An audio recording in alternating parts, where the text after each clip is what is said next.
صاحب مجمع البیان تفسیر مهم مجمع البیان در کتاب اعلام البراء آورد.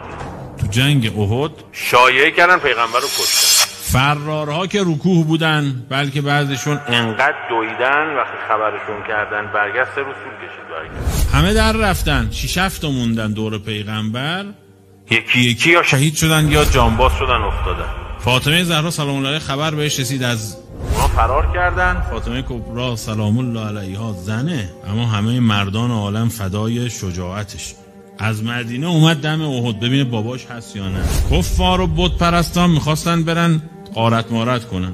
ابو سفیان گفت صبر کن، ترک موقعیت نکنید، من برم ببینم واقعا او، من میگم پیغمبر، او بیادب بود یه اسم میگفت، ببینم پیغمبر رو کشتن یا که نمیگفت پیغمبر، ببینم کشته شده یا نه. رفت روی بلندی وایساد، گفت برگردید پیغمبر زنده است. گفتن از کجا دیدیش؟ گفت نه، دیدم علی وسط میدان ایستاده. وقتی علی زنده است یعنی حتما محمد زنده است. ندیده بود پیغمبر رو. گفت وقتی علی هست یعنی پیغمبر. اگر پیغمبر بخواد کشته بشه قبلش علی تکه پاره شد. اصلا همین جمله ابو سفیان معلومه که کی بعد از پیغمبر رهبر